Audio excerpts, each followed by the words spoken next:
हम परेशान हो गए हैं आपसे मिलने को।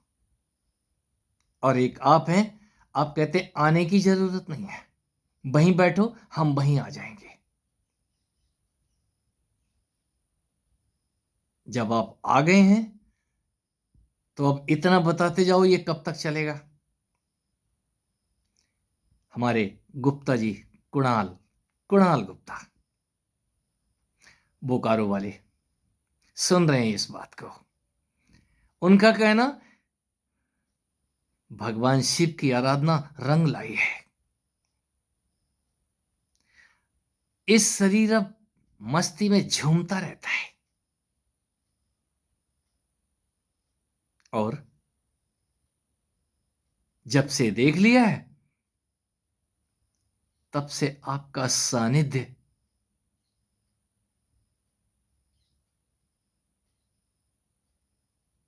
ये सानिध्य ही तो है जो आपको मिल रहा है। आपका ये भय, ये कब तक चलेगा? बहुत कुछ होता है, और जिनको बहुत कुछ हो रहा है वो ऊब रहे हैं। ये कब तक चलेगा? ये चलेगा, इसलिए चलेगा क्यों? उस ज्ञान को समझाने के लिए ये तन माध्यम है। पहले तो तन के अंदर ही कोई जागता है, जागा है। मुझे जब हुआ या मुझे जब होता था, तो हमारे गुरुदेव डांट लगा देते थे, ये बकवास है, ये क्रिया, ये पराशक्ति और अपराशक्ति, ये क्रिया योग बकवास है, इससे दूर रहो। लो जी, हो गई बकवास, हम दूर हो गए। लेकिन वो तो दूर नहीं हुई जिसने मुझे छू लिया था, जिसने मुझे पकड़ लिया था, जिसने मुझे आगोश में ले लिया था। वो मेरे किए से नहीं आती थी, वो मेरे किए से नहीं आई। और आपके साथ, बहुतों के साथ ऐसा ही है।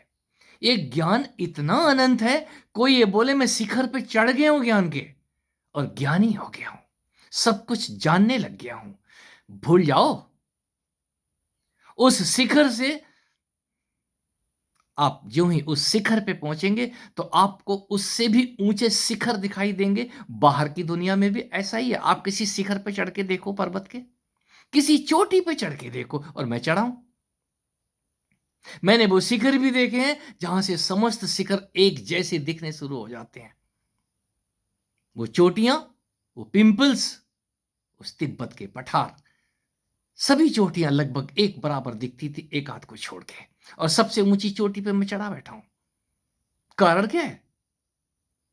बाहर तो आप उस एवरेस्ट के शिखर पे चढ़ के उतर सकते हैं, लेकिन अंदर अनंत एवरेस्ट है, ज्ञान के शिखर। ये चढ़ना और उतरना, अप एंड डाउन, यही संभोग है। मैं इसी भोग की बात करता हूं। इस भोग को जो जान जाता है, चढ़ना और उतरना, आरोहण और अवरोहण, क्या सांसों का, क्या ज्ञान का, ये जारी रहता है। यदि आपने ज्योतिष जान लिया है, योग जान लिया है, तंत्र जान लिया है, इसके बाद भी जानने को बहुत कुछ बच जाता है। क्यों? आप कहां संभाल के रखेंगे? और जितना संभालेंगे उतने ही बोझिल होते चले जाएंगे। उपनिषद की भाषा, मैं सारे उपनिषदों का गवाह हूं। इसलिए उस जानने के बाद, उस ज्ञान के बाद कुछ भी पकड़ने को नहीं है। तू बहाता चल। ये ज्ञान की गंगा जिसने भी नहीं बहाई है, अपने चित्त को तो बोझिल करता ही है, वो दूसरे के लिए भी भार हो जाता है। क्यों? वो पकड़ के बैठ गया है। मेरे पास इतना ज्ञान है, मैं कहां ले जाऊंगा, किसको दे दूं? ये तो सब मेरे साथ चला जाएगा। अरे वाह, ज्ञान कभी किसी के साथ नहीं गया है। ये तन जरूर जाता है, ज्ञान सदा ही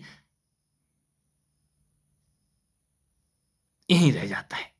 और दोबारा फिर हम इस तन को लेकर के खड़े हो जाते हैं जो आपको लेके आती है, वो पराशक्ति, वो अपराशक्ति, वो क्रिया शक्ति। एक बार आप उसके आगोश में आ गए हैं, आप उसको मां रूप से पूजिए, आप उसका मां रूप से सानिध्य कीजिए, आप उसको सारथी बना लीजिए।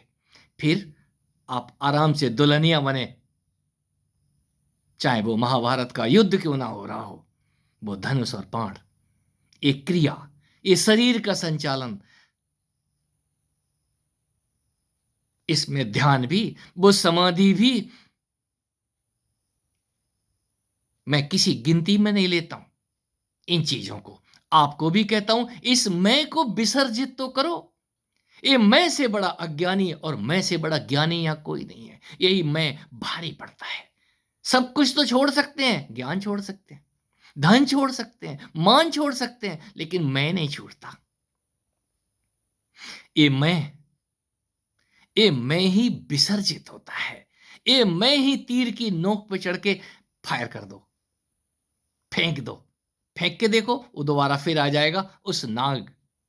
महाभारत सुनने वाले, ये महाभारत देखने वाले याद करें, वो नाग बार बार कर्ण के तरकस से निकल के कर्ण के हाथ में आ जाता है।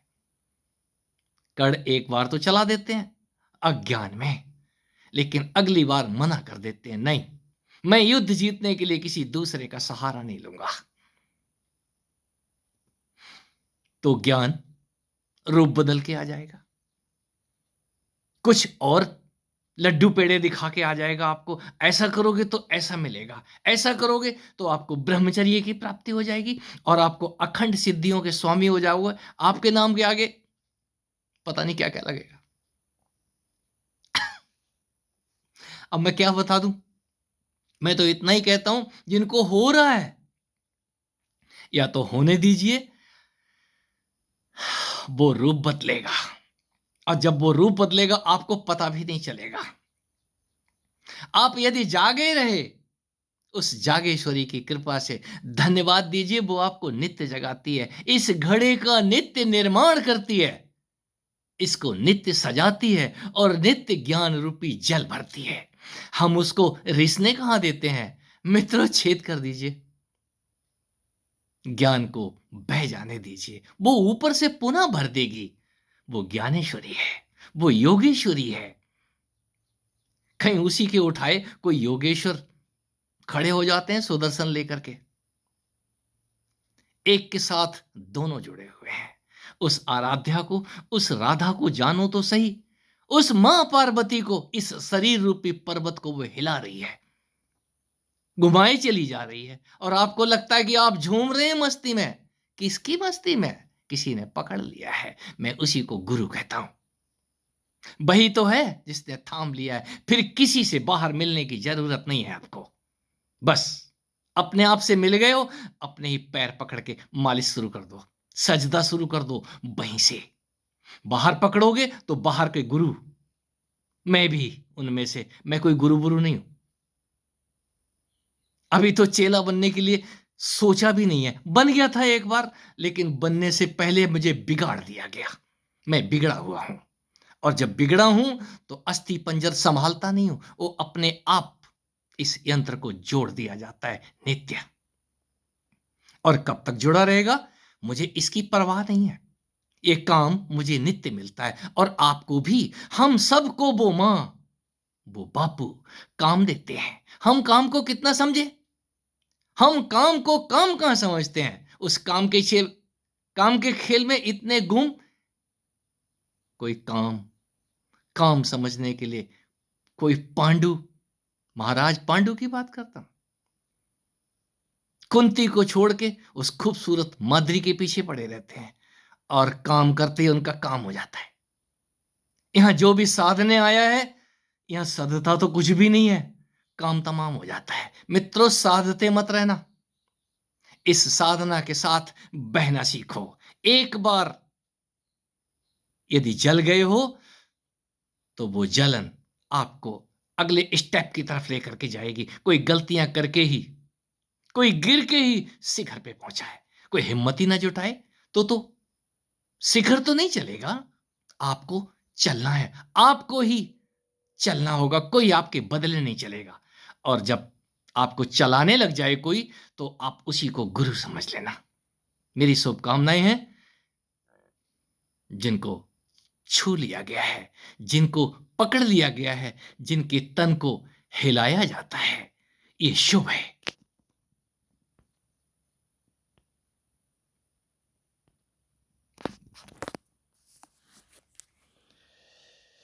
माता